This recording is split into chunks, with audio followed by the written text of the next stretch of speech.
Well, let's move on now to the ACAC, and I guess when you talk about that conference, you got to start out with the Leo Lions. This is a team that they've been looking forward to having for 2 years. They had a good core of sophomores a couple years ago. Last year as juniors, they took another step, and this year they've got a senior class that is looking to take an ultimate step and make a run at Lucas Oil Stadium. Well, they do. In fact, we have a multitude of teams that might make it down to Indianapolis. You and I will be busy Thanksgiving time, I think.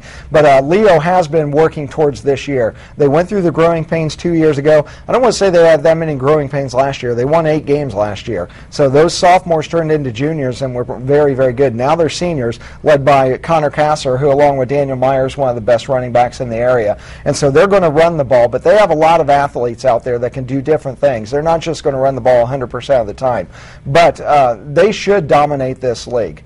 The only team I could see even coming close and threatening them a little bit is Garrett, because Garrett has 2 things. They have great special teams, and they have a lot of team speed. The running backs are Todd Fricky and Brandon Morrow, and they can get some things done. But having said, when it's all said and done, I don't think that Garrett has enough to overtake Leo. I see Leo winning this league again. Yeah, talking to the coaches, even last year, Fricky was a young guy, and they said this guy is probably the fastest player in this entire conference. But getting back to Leo, they do have Kasser's 8 yards away from breaking the school record. He's probably going to get that on the first or second carry this season. Right.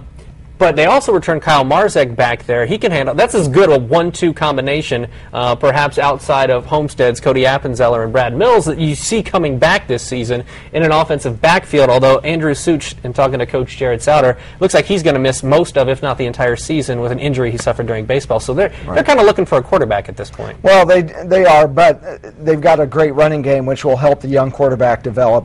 Much like James Kanapke last year at Lures, you didn't have to rely on him on week 1. But I tell you, the teams that have a multitude of runners are so much more valuable than just having the. I mean, I don't want to diminish what Clay Fichter and Roderick Smith did, but when the defense only has to focus on one guy, that makes that job so much more difficult on that one guy. If you have 2 or 3 guys that can run the ball, it makes it so much more valuable, and you're so much more threatening offensively. I'm going to throw one team at you that I think could surprise some people in the ACAC, Adams Central. Well, you know what? They surprised Cherubusco last year in the sectional, didn't they? Yes, they did.